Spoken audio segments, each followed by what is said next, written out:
Okay, I'm back, and I hope that you can see my hands on the keyboard.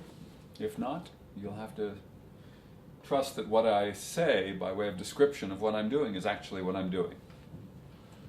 Don't hold me to it, but I'm hoping that's what happens. So, I worked before on the last movement of the Schumann Piano Quintet, and now I've decided to go back to the first movement and see what cooks.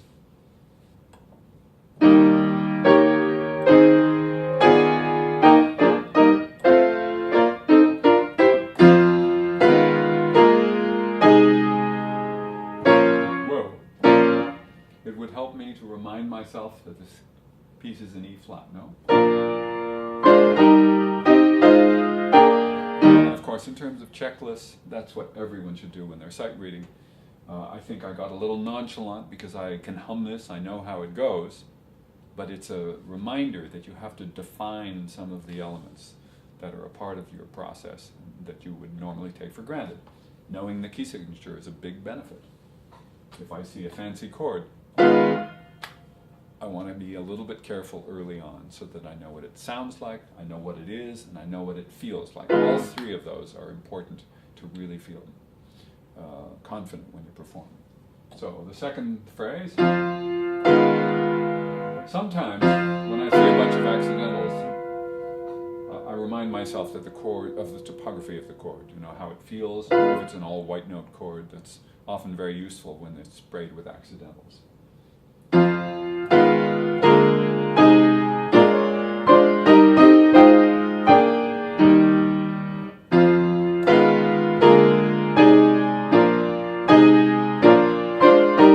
So, these are not inherently comfortable, these chords. I could play this with my thumb if I chose to. I might just do that. In fact, I rather like it with the double thumb. Then I don't have to think about stretching my hand out for here. It also makes it easier for me to move from C, D, C to B flat, E flat, B flat. So that's very nice. These belong together.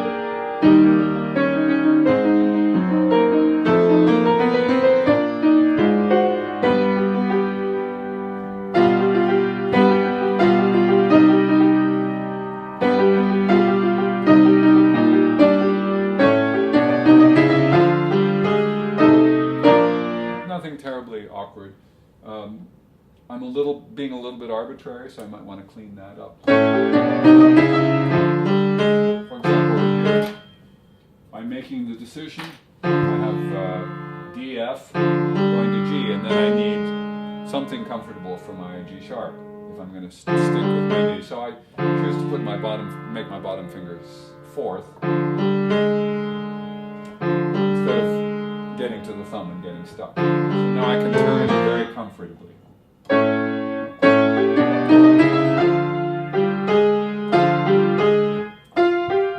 In my right hand, I may just move my thumb.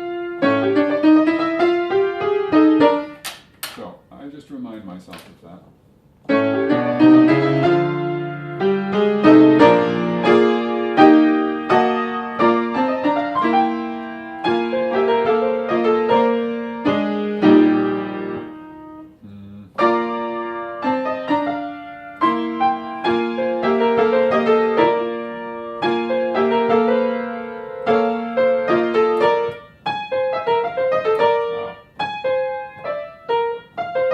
This feels very comfortable. It's a wonderful tritone. To reiterate, a tritone between a white and a black note, when you get 1 and 4 in the right hand, when it's white to black, or 2 and 5 when it's black to white, and the reverse in the left hand, those are some of the most comfortable two-note intervals that there are on the piano. So I love them when they occur. So I get it here. Now the question is just, how do I get to it? Because if I were going for just plain comfort, I'd go for 5-2 on this B flat and E descending tritone, but that would put me in a bad position for the next chord. Alas. I probably won't do it.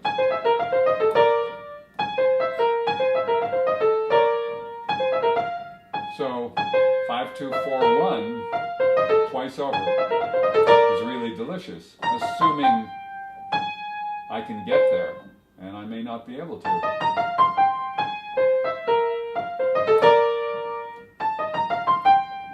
Unfortunately, because there's something else to be dealt with, what came before. And this is not earth-shaking, but it really is kind of entertaining, and it makes a difference in my state of mind and in the ease of execution. So, like starting on the third finger there, it gives me a nice pattern there. That's really nice. Okay, so that's what I'm going to do, is I'm going to get to the third finger on the E flat of measure 20. I've been slowly putting measure numbers in here because this particular edition doesn't have measure numbers. Believe me, it will benefit me later on in rehearsal. So I get this far comfortably, and I put in my fourth finger, which would normally not be my favorite fingering, but because it really simplifies what happens afterwards, I'm more than willing to put up with it. Oops. And then, so things are starting to look up.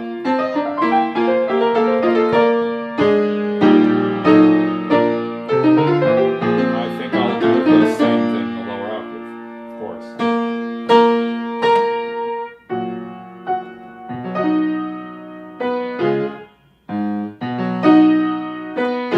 Here's a small kind of decision.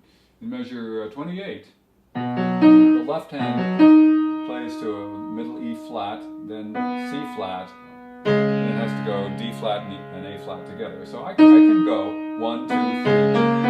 I may just do that and just let the fingers fall as they come. I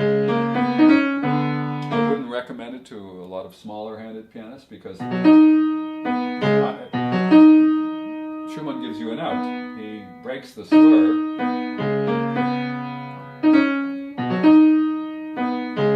Just put your hand down. Actually, probably going to do that anyway. Just let go. Makes me just minutely more comfortable. Now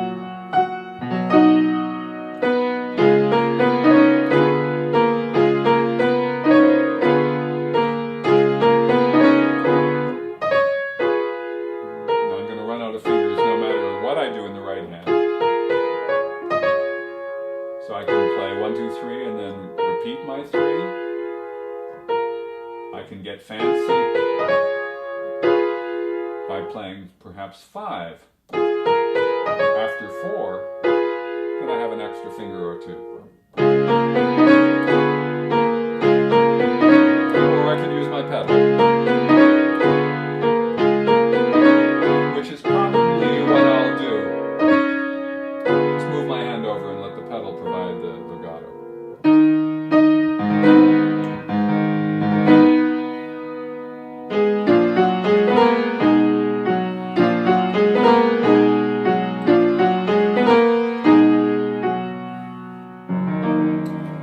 Okay.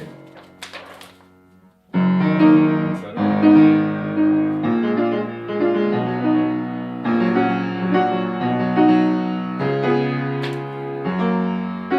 Representing it right now. I'm looking for trouble.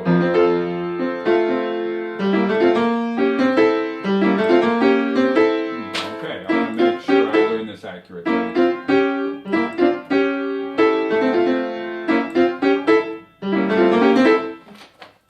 Okay, I had 2 fingering choices. Again, I have a situation where I get to play one of those black-white tritones. It really does feel good to play 5-2. So even though I could go to 1-4 and set up the next chord, I find it too delicious to play in playing the tritone with an optimized fingering, and then I'll simply do 5-2 again. For state of mind, can't be beat.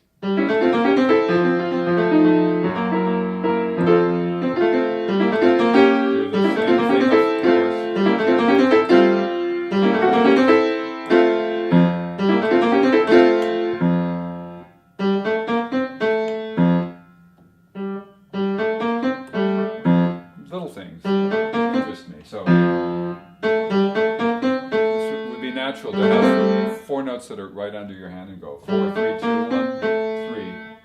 Then I just have to be aware that getting down to the low F is a conscious decision. If I wanted it to be optimized for comfort, I'd go from 1 to 5. So the question is, do I want to go 4, 3, 2, 1, 1?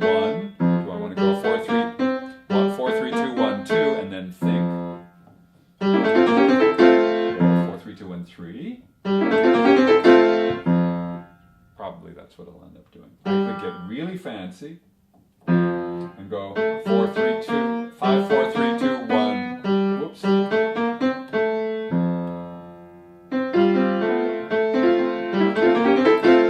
It's kind of sleek. I like it, but I'll probably stick with it.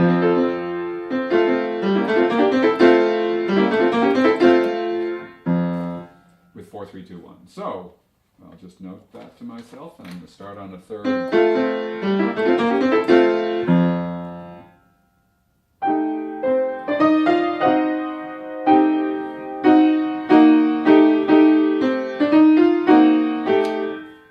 Okay, if I do what comes, I have trouble on the bottom getting from B flat to A. I want to have fourth finger on the B flat with this juicy chord. So that means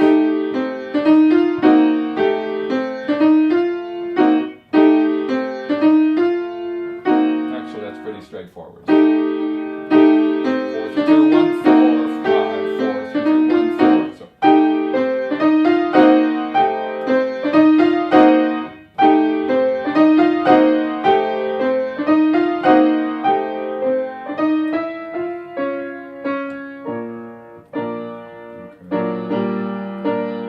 just fleshing out the fingering.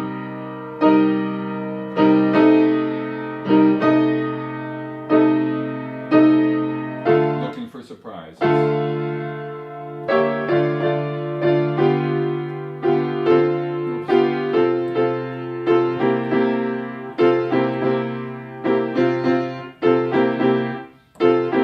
It's reasonable for it.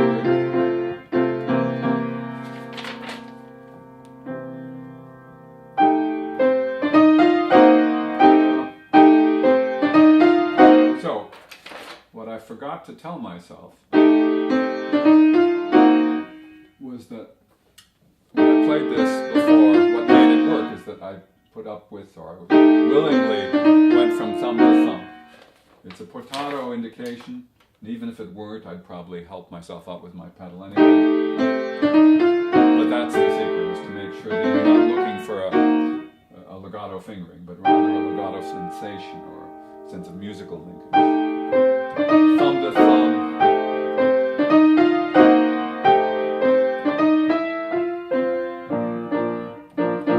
And so on.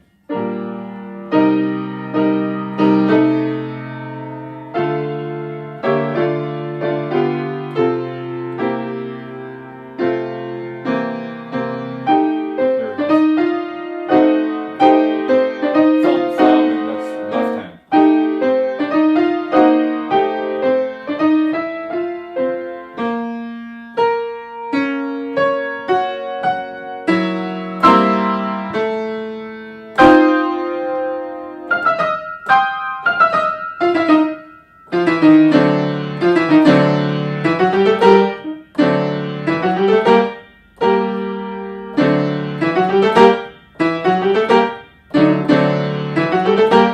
Okay, so I start on 2 in my right hand and 4 in my left hand.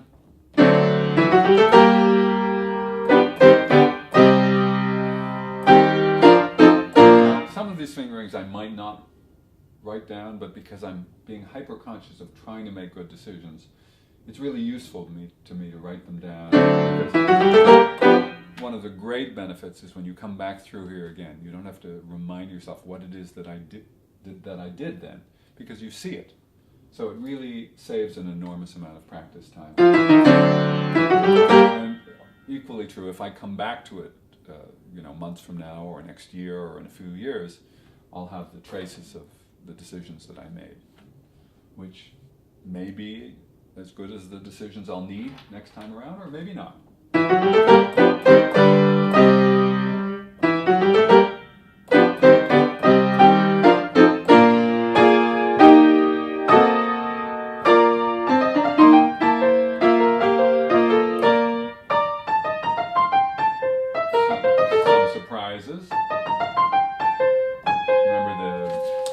A flat before. So anytime my ear hears something interesting, especially something that I've done before, I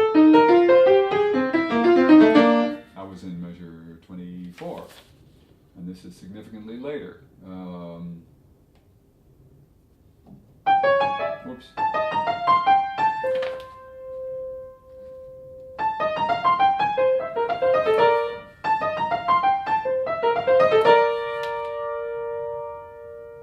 Of course, I want to check for sure that it's there, and I notice that it's there also in the violin part.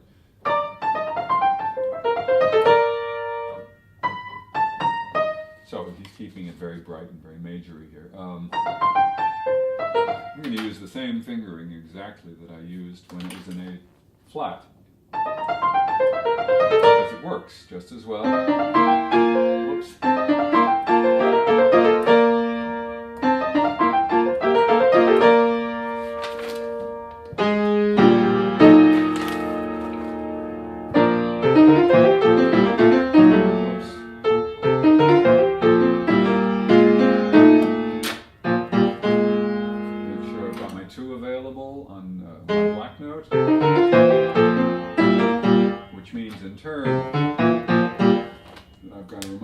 To use thumb twice in a row in preparation, so I keep my hand and my arm rather quiet that way. I don't need to jiggle in and out a lot. So I've got 4, 3, 2, 1, 1, 2, 1. I haven't asked my partners, we haven't decided about repeat, so I can learn both.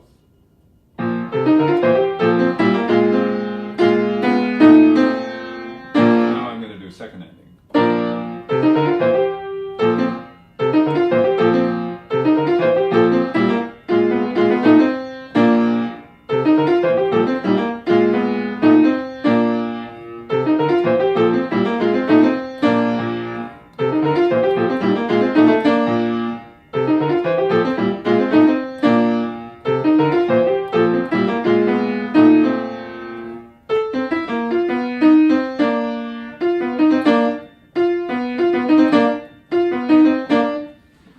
Very subtle matter.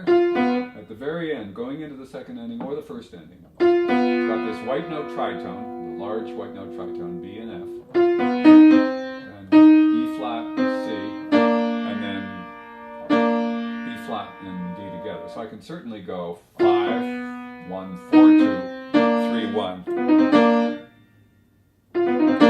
But I might choose to turn my hand over instead and go either 4-1 to 4-2 or 3-1 to 4-2, because I find a real deliciousness in being able to make gestures in toward the keyboard and through the black notes, especially when I'm finishing off a phrase or a figure. So in this case, if I just do the fingers in order, I have to tilt my hand, so I feel a heightened deliciousness as I say, just to put my thumb on the C and let the gesture go. So, oh yes. And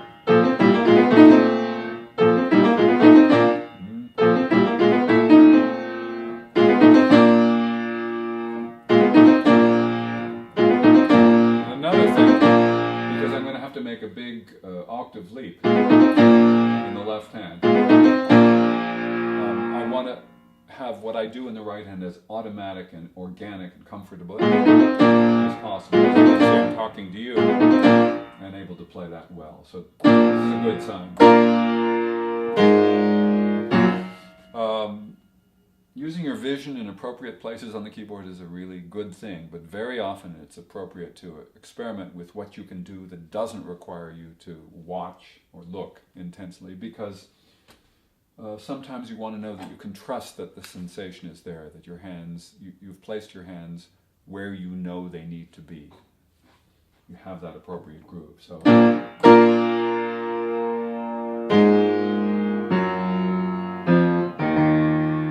Okay, Schumann asks for a held B flat while all that is going.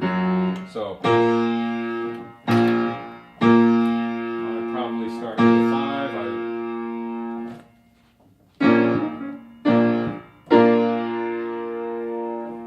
Don't play the piano with the pencil in your hand. It's just a... I'll move up to fourth finger, I'll substitute third finger, then all the rest of these notes are available.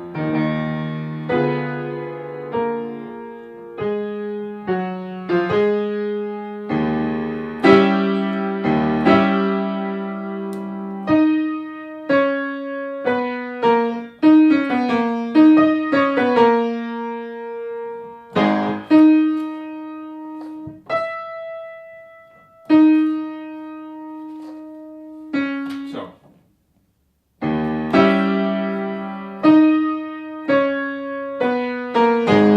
I'm going to use a standard E flat minor finger. So,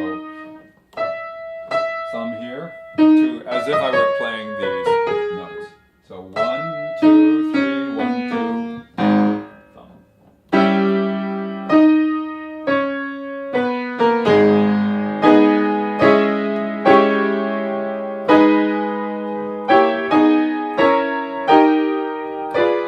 Very careful in the development because there's a lot of chromatically altered chords. They're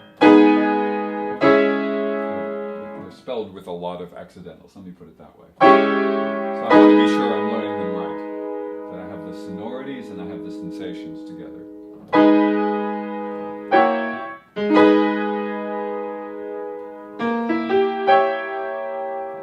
Because A flat minor, that's not most people's favorite key, let's face it. Hard to read. 7 flats is a lot of flats, and then when you add to that leading tones and things like that, it's a slightly bizarre thing to read.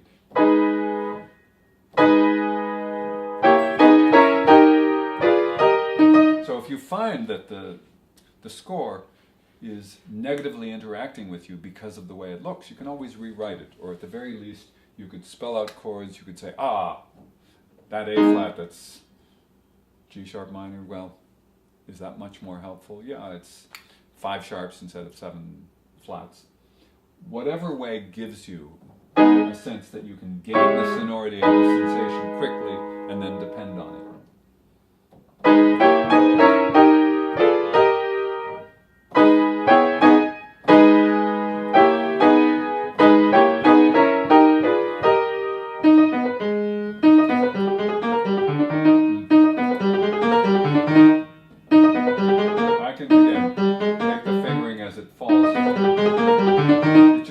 So slightly unlovely. So instead, I'm going to have my left hand turn over from 2 to 1. It just gives me a slightly better sense of ease.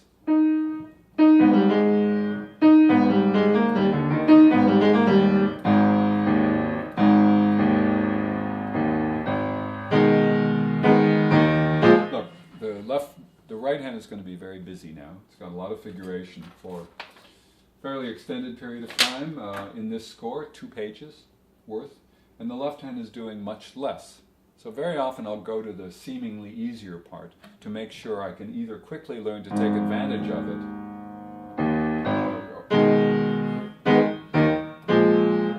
or make assumptions about its sense of ease. Because if I assume it's easy, but I don't know exactly what it's doing, it runs the risk that it will distract me just enough from the other part. So I want to make sure that the seemingly simpler part is in fact simple, and that I have a conceptually easy way to deal with it.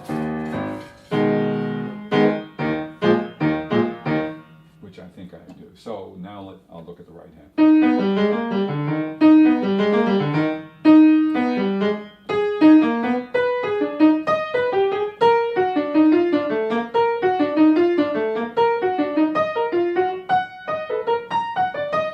Schumann is writing this piano non-legato.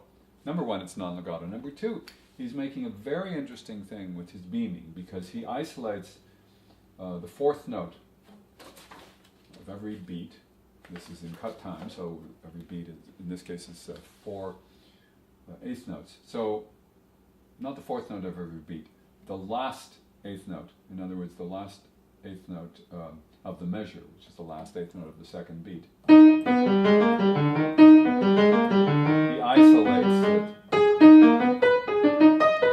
which gives it a heightened sense of visual importance and therefore musical importance. So I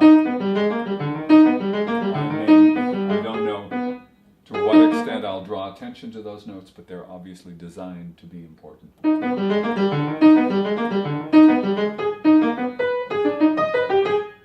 don't know if I've mentioned this before, probably, but practicing non-legato requires you to be aware of the sense of line. In other words, I'll always practice for continuity and fluidity rather than for the articulation first. The articulation comes as a modification of that standard sense of line. If you don't have an easy physical line or gesture in what you're doing, then if you try to do something that's too vertical, either playing too notes that are too short or too loud or anything like that, they will influence your behavior too soon, and you will run the risk that you don't have the fluency that you're looking for. So I will always go for the fluency, and if I feel that my hand is comfortable with that, it's a simple matter of then adjusting the degree of shortness, the kind of articulation or touch that you might want. So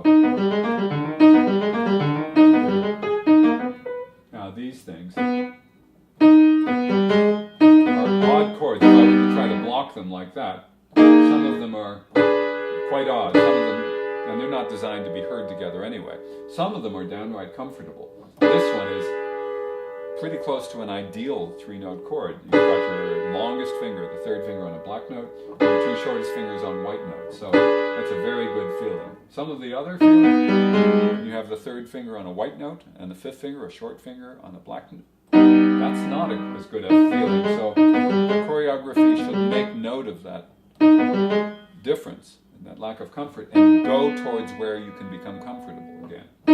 So I move more on this one. Here there are three black notes, and I become aware of that.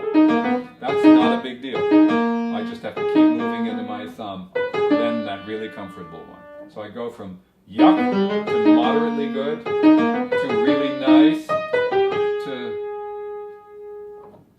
a repetition, the yuck one. Okay.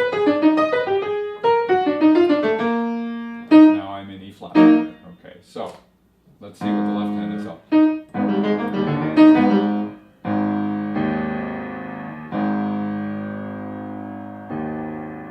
Okay, one of those odd lines, you have to decide if the curvy line is a, I believe that's a tie. Okay, so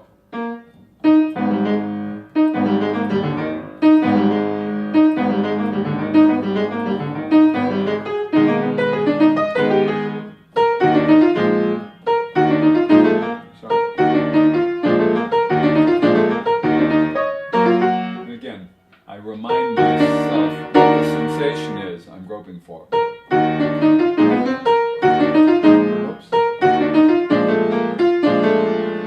D minor. Again, it doesn't end up being D minor. It's not the sonority but the three notes happen to be a D minor chord in second inversion.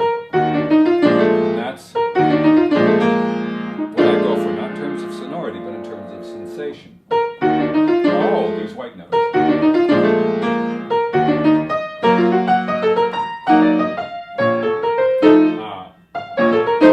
Now, the left hand becomes more active rhythmically, doing similar things to what it did before. Boom, chick, bass.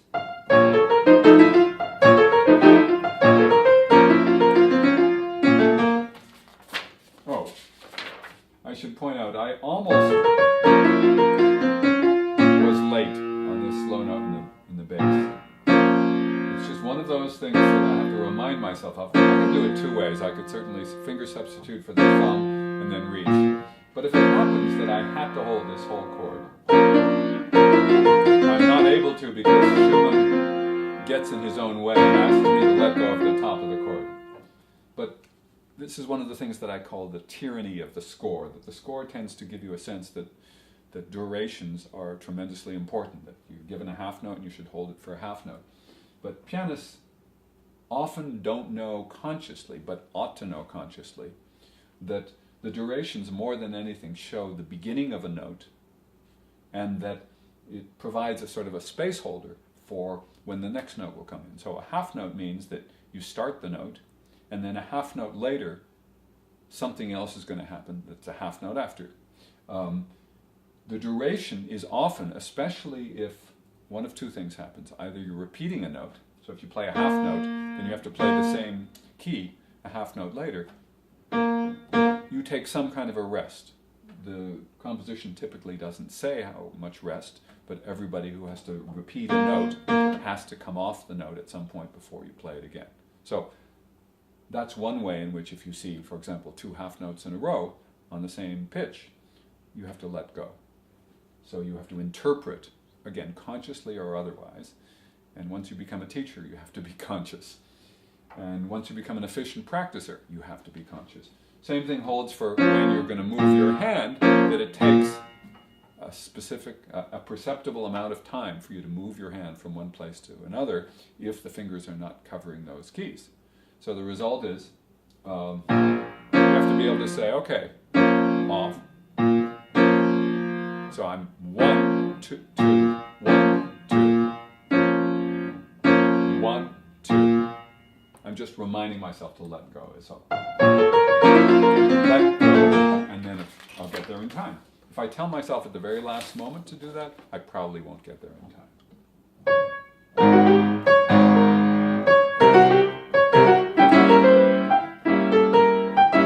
Okay, for the first time, I've been using 5-3-1 virtually all the time.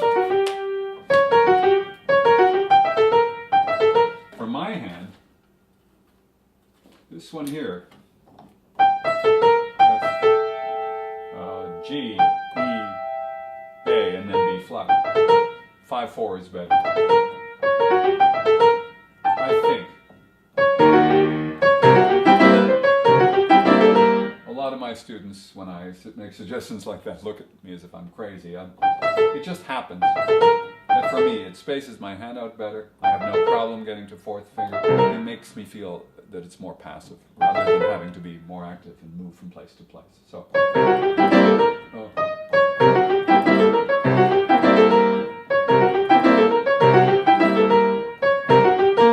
okay, the left hand finally gets to double.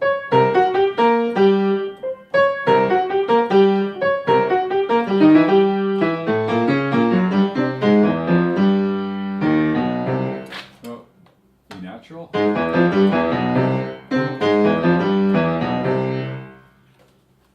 My ear told me that, but now my eye will tell me that too. I'm just going to remind myself. We're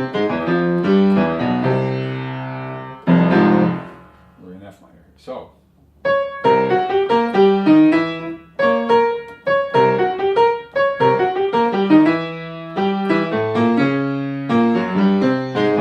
And of course, because the left hand is playing the same notes that the right hand is used to, the sensation is going to be different. If I just play whatever key fingers fall there, it may work, but I may need to make some kind of adjustment to make it as comfortable as possible. So, for example, I may want to turn from 2 to 1 on B flat to G, rather than going from 1 to 2.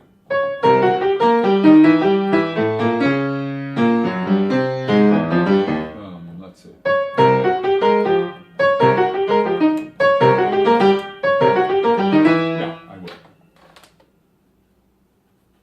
Small thing, but a nice difference.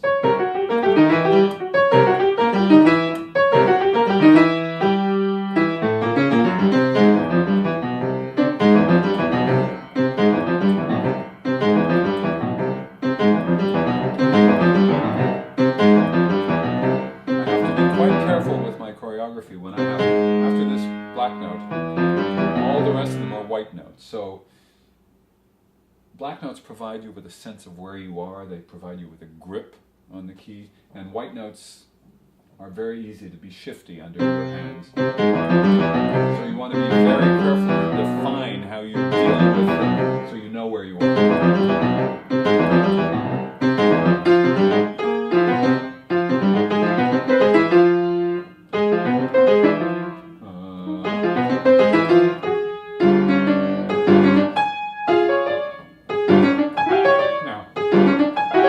One of those things. It's a big enough leap that I'm probably going to use my eyes. I don't know.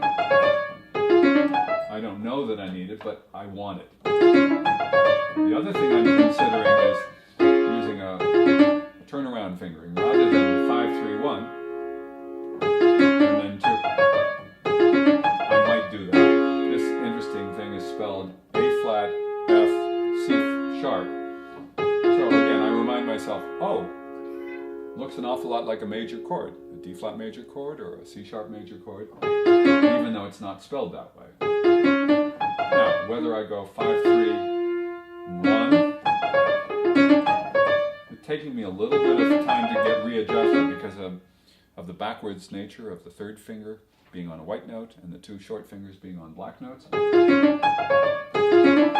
am more inclined to go 5-4-2-1 or 5-3-2-1.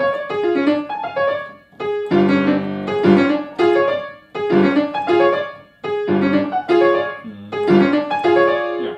I'm going to go 5-4 twice.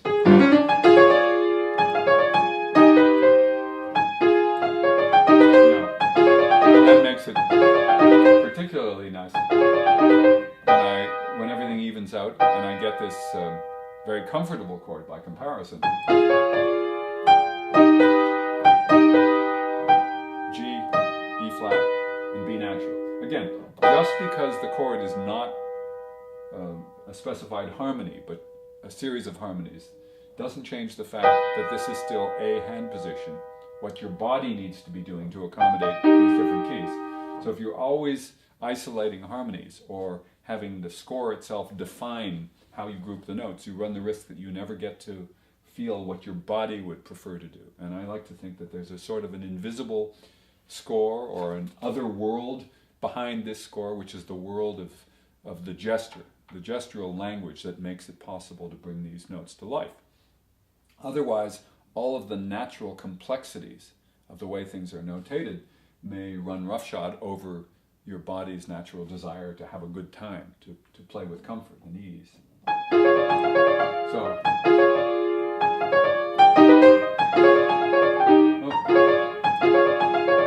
nice.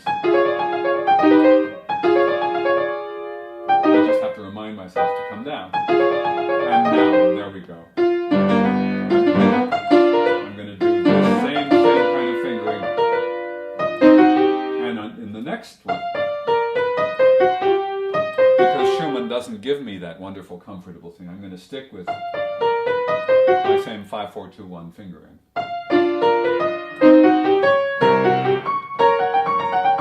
And then, my old friend,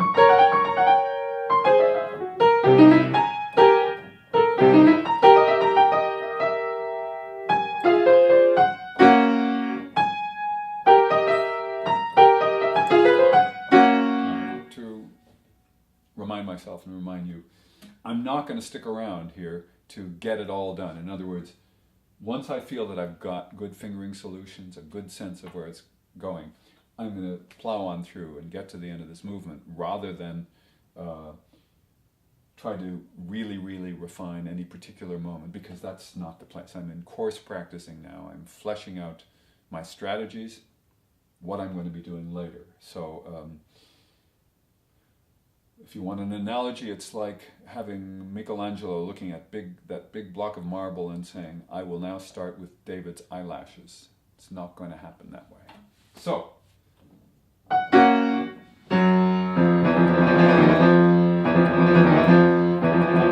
I happen to love 1-3 fingering in this case. If you get stuck on 2, then the Notch-like's going to start on a thumb on D sharp. Not a great idea.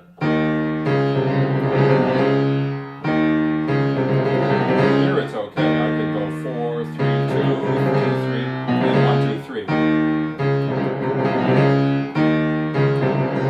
I happen to like backwards trills, and I'm able to use my thumb on the white note and my longer finger on the black note. So in the left hand, I might do 1-3.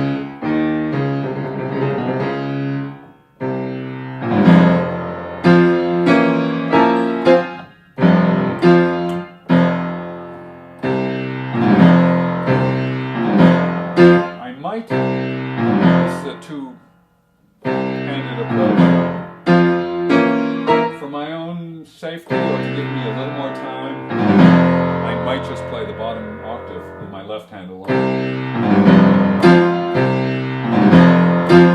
It'll give me more intensity, but more particularly, it'll give me more time in my right hand to get ready for the next F up. And it also means I can use the strong fingers of my right hand. Instead of going 5, 4, 3, 2, 1, I get to go 4, 3, 2, 1, and let go. So I'm convinced.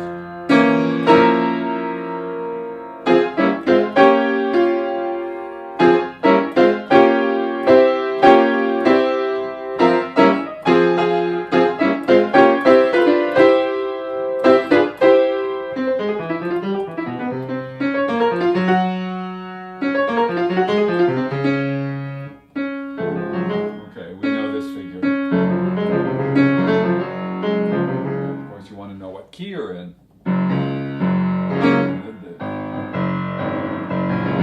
Oops.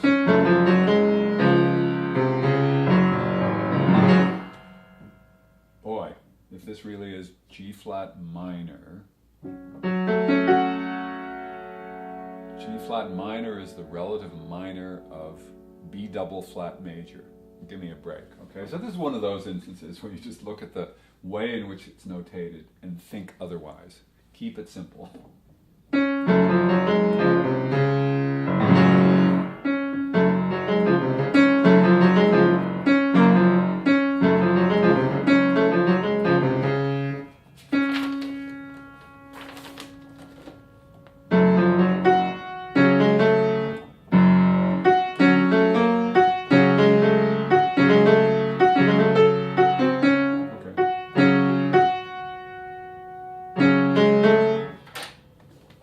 Five, 4, 2, 1. Okay. For me. And again, my delicious chord. 5, 3, 1.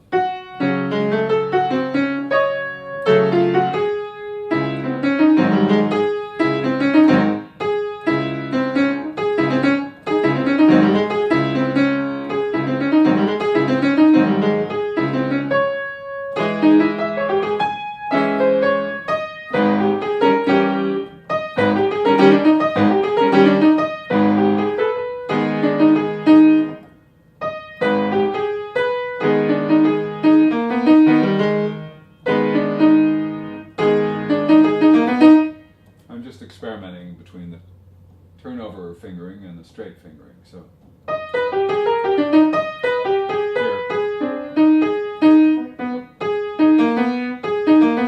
The primary reason is the interval now is a little bit bigger between 5 and 4 if I do the turnover fingering.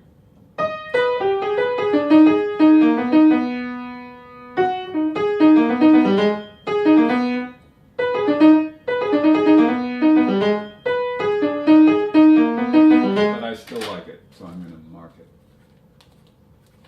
I reiterate, I can always change my mind.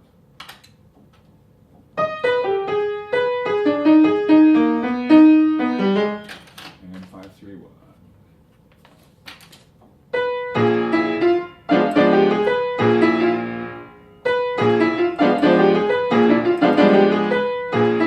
And doubling again.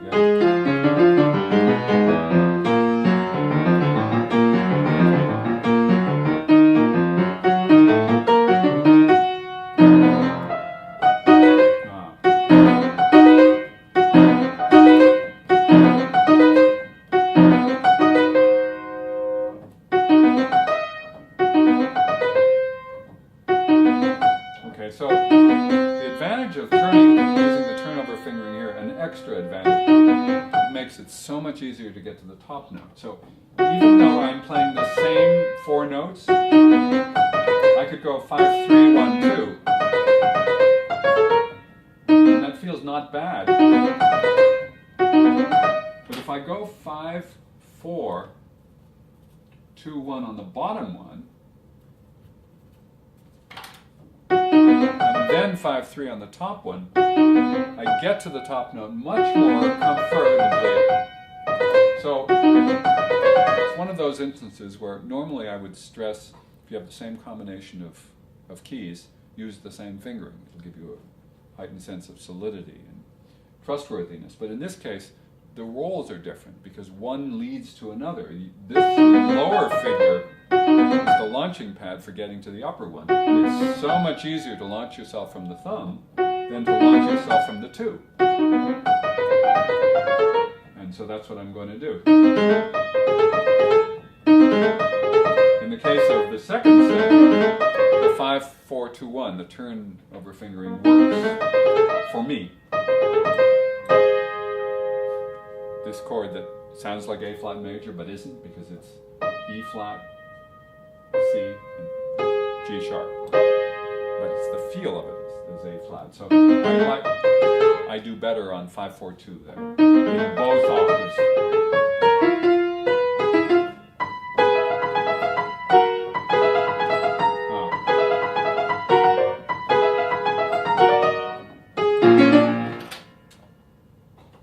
Turn over.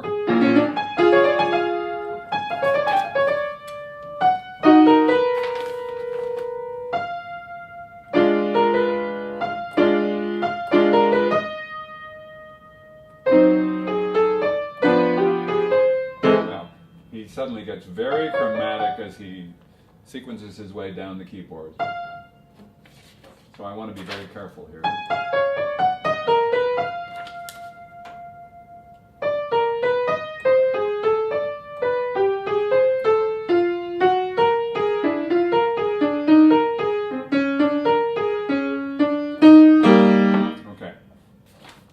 Very surprising recap. So, there's nothing particularly intuitive about this passage. It's just so full of very sinewy chromaticism.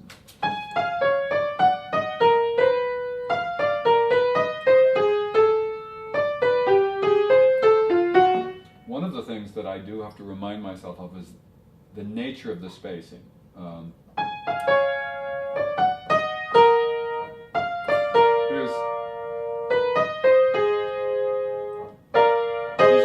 Spelled as major chords, but most of these are major chords. This one is not as an inverted minor chord, but here's a B flat major, and what isn't spelled as an A flat major, but is, and then a G major, which is not spelled that way. It's spelled D, C flat, G, but my body doesn't know that. You see, so if I'm able to feel, oh, major, major, major, major.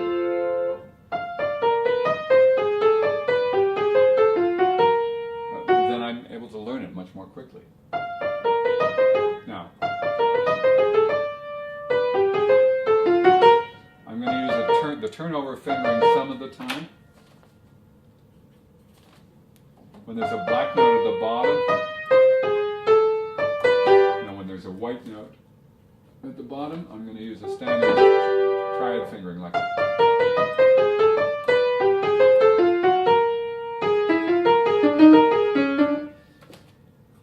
Second finger when it's a black note again.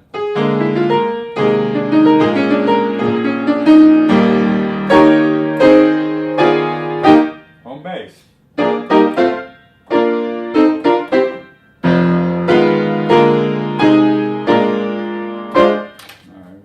Myself that I chose to use the double thumb there. Now, always worth a comparison, right? A direct comparison to see where there may be differences. It felt and sounded the same. The più tranquillo that is inserted here, right after the beginning of the recap, is of course similar, but it's different. So the beginning starts.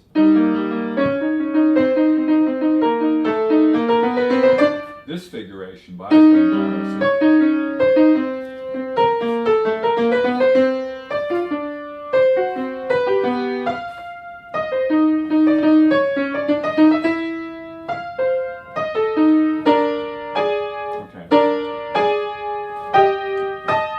the same. We're back to that A flat. mentioned before.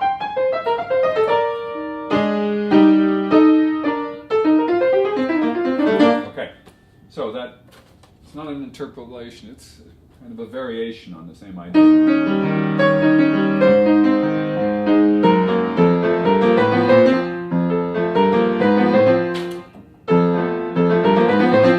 Very small little things.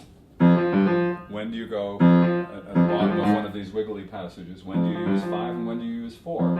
I could go 5, 4, 4, 3, or I could go 5, 5, 4, 3, which is what I choose to do. In other words, I want to double up on the fifth finger for the 2 white notes, so that the relationship of white to black is demonstrated by the fingering. So 5, 5, 4, 3. In my head, there's that sense of chromatic grouping and linearity starting on the second quarter note. That I like.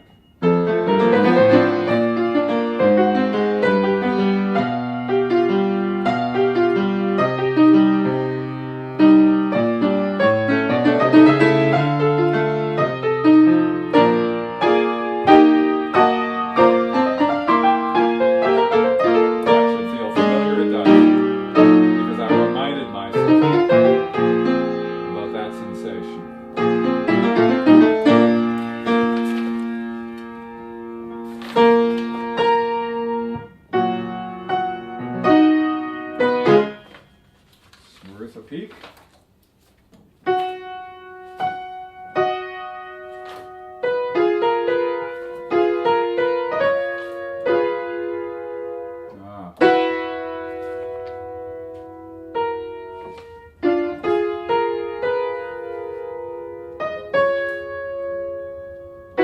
Lovely.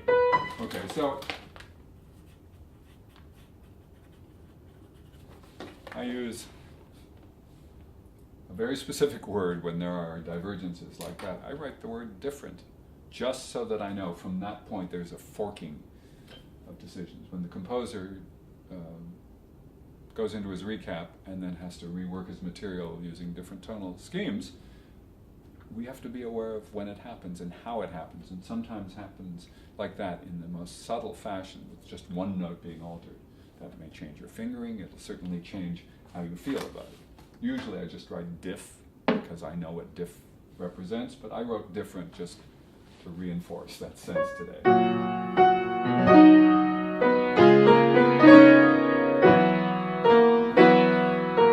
Even the sensation, the chord I have to get to, really feels good as a 5-2-1. And so I'm making a big, because my eyesight is lousy anyway, a big deal out of the fact that I'm playing 5-2-1. It's a really comfortable chord with that G flat black note in the middle. I can play my long finger second and then have 1 and 5 on the fifth, which is really a great sensation.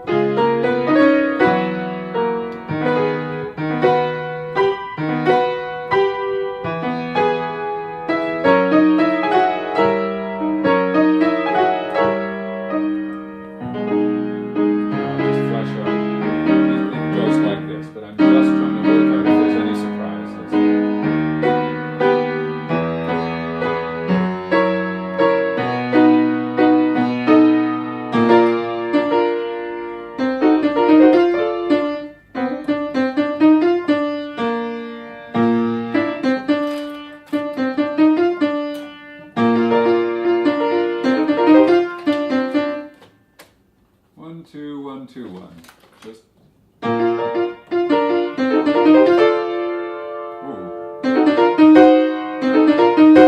that's important.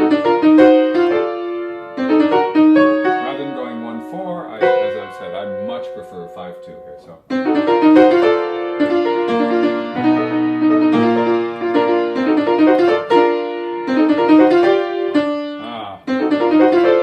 Same issue we had before.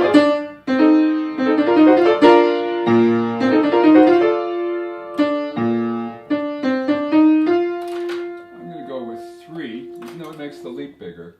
It guarantees me my D. Okay, onwards. So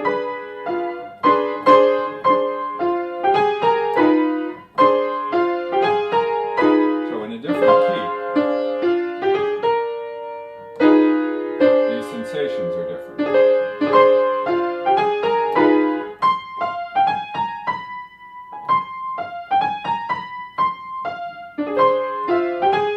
Just to be a little more linear, I'm going to go from C to F on second finger, so I have a lovely little scale the rest of the way up. That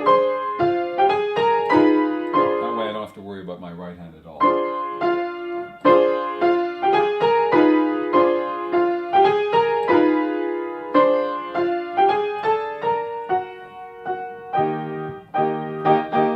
Okay, just checking it out.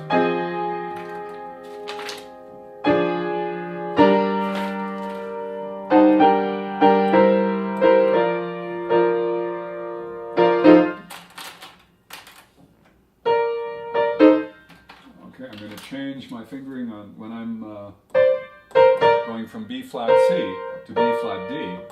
2-3 to 2-4 is fine, but when I'm going from the same B flat D to this diminished chord, A diminished chord, I need to change my fingering so I don't have to quickly do that. By playing in 5-3 there, it's there, it's under my hand.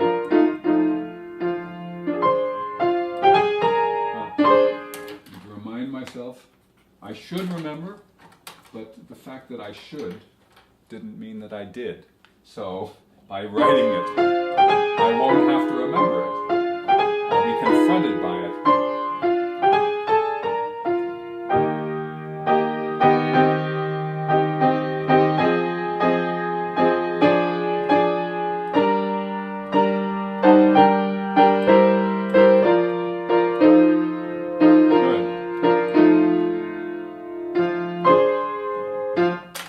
Just a reminder that I want thumb on this isolated F because it's just going to make it so much easier with the lead.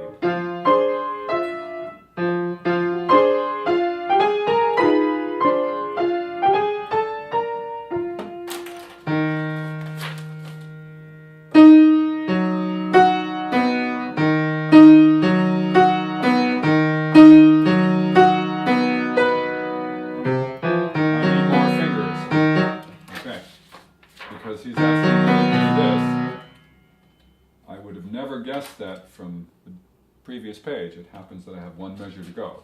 So I'm going to remind myself that I need a third finger there. Perfect.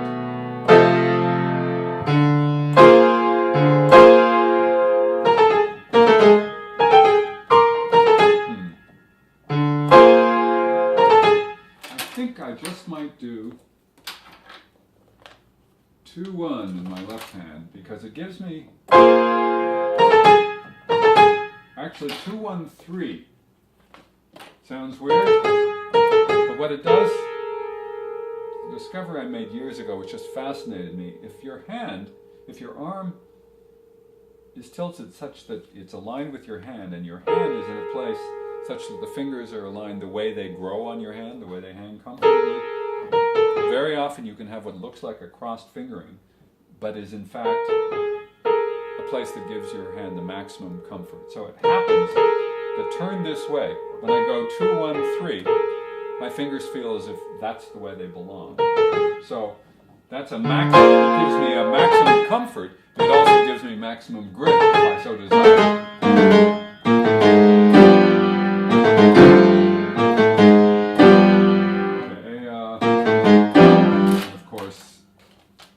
Double note in this 7, the F and G, you play it with a thumb.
don't yet feel I have a great fingering. So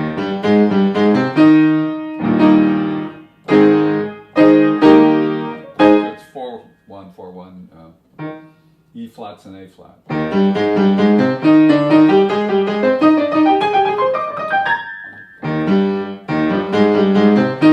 I could just move my hand and play 2-1-2-4, and in the right hand, and 3-4-3-1. And just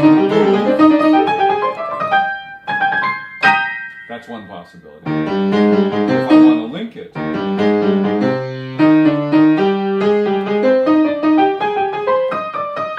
I would do something like getting 1 on the preceding G, 1 in the preceding C,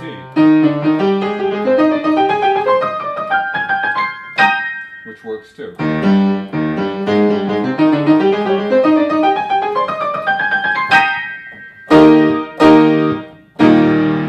Okay, so, but the most important thing is that I've fleshed it out. I've gone through the movement.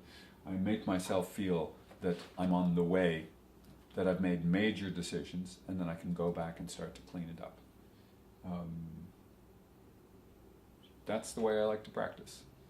Making mistakes sometimes, experimenting sometimes, finding sometimes really delicious sensations, not for any reason other than I was noodling and my body said, that feels good. And my ear said, that sounded good too. So, combination of those two things, that's what you're looking for. That's what I'm looking for, that's for sure. See you soon.